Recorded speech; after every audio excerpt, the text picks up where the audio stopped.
Hi, welcome to Cinema Synopsis. Today I will show you a drama, fantasy, romance film from 2015, titled The Age of Adaline. Spoilers ahead. Watch out and take care. December 31, 2014. One afternoon in San Francisco, Adaline Bowman buys fake IDs at an apartment before returning home to feed her dog. Her apartment is filled with all sorts of old-fashioned items. Then she goes to work opening a box of film reels highlighting historical events and times. She closes the blinds and turns on the projector to watch one of the film reels. Adaline was the first baby born in San Francisco on New Year's Day in 1908. She later married, and gave birth to a daughter, Fleming, only to become a widow after her husband died in a tragic accident during the construction of the Golden Gate Bridge in 1937. 10 months later, Adaline had poor visibility on the road during a snowstorm and crashed her car into a ravine.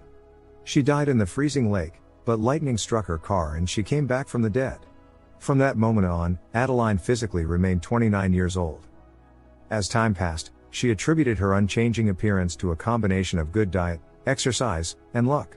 It becomes increasingly obvious that something is wrong as her daughter Fleming grows older, but she remains the same. One day she is pulled over by a policeman who takes away her ID as it says she is in her late 40s. She decides to move away and is research at a medical school for a year, but cannot find an explanation for her condition that she cannot age. One night as she is leaving college, she is approached by two suspicious FBI agents who force her into a car and tell her they are going to run some tests. They drive to a plane and while they are distracted, she manages to escape captivity. Adaline realizes that she will have to spend the rest of her life on the run. Since then, she has changed her name, place of residence, and appearance to match the times, while her daughter Fleming ages normally, making her appear older than Adaline. On New Year's Eve of the current year, she attends a party. On the wall hangs a photo of her with friends, clearly taken decades ago. She reminisces about that time. Then moves on to meet her friend Regan, who is playing the piano. Regan is blind and jokes with Adaline that only young people are after her, not knowing that Adaline does not age. A charming man enters the party, Ellis Jones. They exchange glances. At midnight, she says goodbye to Regan. As she leaves the party, he manages to get in the elevator with her, getting to know each other better on the ride down. Adaline introduces herself as her current alias Jennifer. He asks her to meet up with him again, but she politely declines, knowing that she can never fall in love because she can never have a normal future with anyone. The next day Adaline meets Fleming, who wishes her mother a happy birthday and catches up on recent events. At work, Ellis arrives and gives her books with flower names, his way of giving flowers. He asks Adaline to go on a date with him and eventually she agrees. The date takes place in a tunnel under San Francisco and he tells her about the history of the place, built during the gold rush, and about a boat that is very well preserved. He tells her a great deal about himself and then asks Adaline about her. All she is willing to say is, "I have a dog." As they walk, Adaline thanks him and mentions that she will be moving soon. He offers to tell her a joke and if she laughs, she'll have to go out with him again. He tells a long and terrible joke, but she laughs and agrees to meet once more. Adaline adds a cosigner to her account, her new identity, and has a flashback to when she opened the account. She had invested money and it paid off well. At her apartment, she feeds her doggy and later goes on her planned date with Ellis. They have a romantic dinner of hot dogs and wine while listening to jazz. Adaline is pleasantly surprised by his choice of food. He tells her about his family, more about his father who is an astronomer and discovered an unusual comet that made him famous.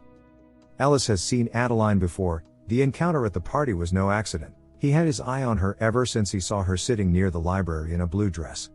They share a special moment, but Adaline refuses to act on his feelings. He still notes that she has not told him much about herself, she just says it's better that way. He says it's not and they end up sharing a passionate kiss. In the morning, after a very long nap together, she helps him solve some problems with her Portuguese language skills and then leaves for work. While in a taxi, she remembers a man waiting for her with an engagement ring. Frightened, she asks the taxi driver to keep going. Back in the present, Adaline's dog falls ill. At the vet, the doctor says the dog's kidneys are failing and they will unfortunately have to put him down. Adaline has a moment with the pooch and later returns home alone. Her phone rings. She begins to ignore Ellis' calls. She goes through the photos of her puppy and adds them to her album. She cries over the fact that everyone she loves eventually leaves her. Ellis shows up at her apartment. He has found her address in the library. She is visibly upset. Adaline pushes him away. Later, she's at her daughter's apartment looking at some old photos of her. Adeline tells Fleming that she is tired of running away and lying to good people. She tells her about Ellis, and with her daughter's persuasion, Adeline has a change of heart. She visits his workplace and, through his colleague, manages to arrange a date at an old covered drive-in movie theater. She explains the story to him as if she had been there, which she was. They drink wine and look at the lighted ceiling. He asks her to come to his parents' 40th anniversary party. She agrees, but only if she is driving. On the way to his parents, Adeline amuses herself, while Ellis is holding on for his dear life. They also pick up Ellis' sister Kiki, who tries to embarrass her brother and his date, but Adeline quickly shuts her down. When they arrive, they are greeted by Ellis' mother Kathy, but when his father William arrives, he calls her by her real name Adeline. She corrects him, saying it's actually Jenny. William is very shaken and says he thinks of someone else. They were very close 50 years ago. Adeline tries not to burst into tears as she makes up the lie that Adeline is her mother. She tells William that Adeline has passed away, which shocks him. When everyone goes to bed, William still feels uneasy. He pours himself a glass of whiskey and reminisces about Adeline, how he helped her start her car, how she flew with him from London to America, and how she told him her real name even though she had an alias by then. In the morning they talk about how Adeline and Ellis met. William starts a topic about her mother and how she knew many languages. Ellis admits that Adeline is also multilingual. William starts talking about how intelligent and cultured she was. His face lights up as he talks about Adeline from back then. This upsets Kathy, who hates feeling like a second choice. William tells her he loves her and reassures her that she is the only one for him. Adeline and Ellis go for a walk. He apologizes for his father. That evening, they decide to play a tabletop trivia game about history, in which William has a 47-game winning streak. At first Adeline pretends not to know the answer, but after Ellis taunts her, she answers all the questions correctly, shocking the whole family as she answers questions that are basically meant to be unanswered and wins the game. Adeline is taking a walk when William startles her. They talk about stars as he turns the conversation to how he was going to propose to her mother, but she stood him up. He was the man on the bench from her memories. When William leaves, she tells him that Adeline loved him too. As she's about to go to sleep, Ellis tells her that he is falling in love with her and cannot imagine his life without her, even though they just met. She doesn't respond to him.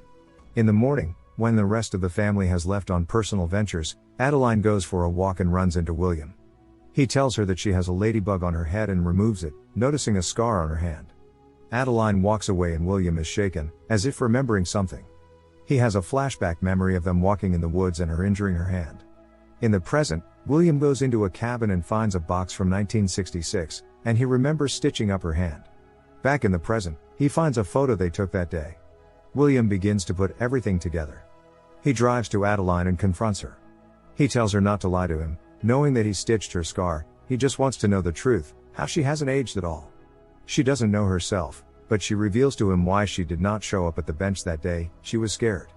He begs her to stop running. Because of Ellis, she can live, but she will never have a life if she keeps this up. She flees through the forest and returns to the house. She then packs her things, writes a note to Ellis while he showers, and leaves the house, grabbing his car keys. William tries to stop her, but to no avail. Moments later, Ellis finds the letter. He confronts his father about it, but he refuses to explain. Adeline ignores Ellis's calls. William gives Ellis his car keys and wishes him luck. Adeline is tired of running away, always running and running. She stops the car, calls her daughter and says she doesn't want to run anymore. She turns the car around and a truck plows into her from the side. He backs up to check on her, but decides against it and drives off. Adeline lies unconscious on the ground. Inexplicably, it snowed in Sonoma County for the first time in 78 years. Ellis drives up and sees his car lying upside down in a ditch. He finds Adeline, whose heart has stopped, and tries to revive her. At the age of 107, Adeline is dead. The paramedics place 2 defibrillator paddles on Adeline's chest and administer 750 volts of electricity. She takes a breath and is rushed to the hospital. The doctor says she has suffered no long-term damage and is very lucky. He goes to check up on her. Ellis thinks she ran away because he opened up about his feelings, but she tells him to shut up, kisses him, and tells him she loves him too. She reveals her real name and age, and when Fleming comes to see her, she tells her that he knows she's her daughter. Somehow, he is unfazed. 1 year later, Adeline has a new puppy. Ellis and Adeline are going to a New Year's Eve party. When Adeline looks in the mirror, she notices silver hair and realizes that she is aging again, which makes her incredibly happy. The end.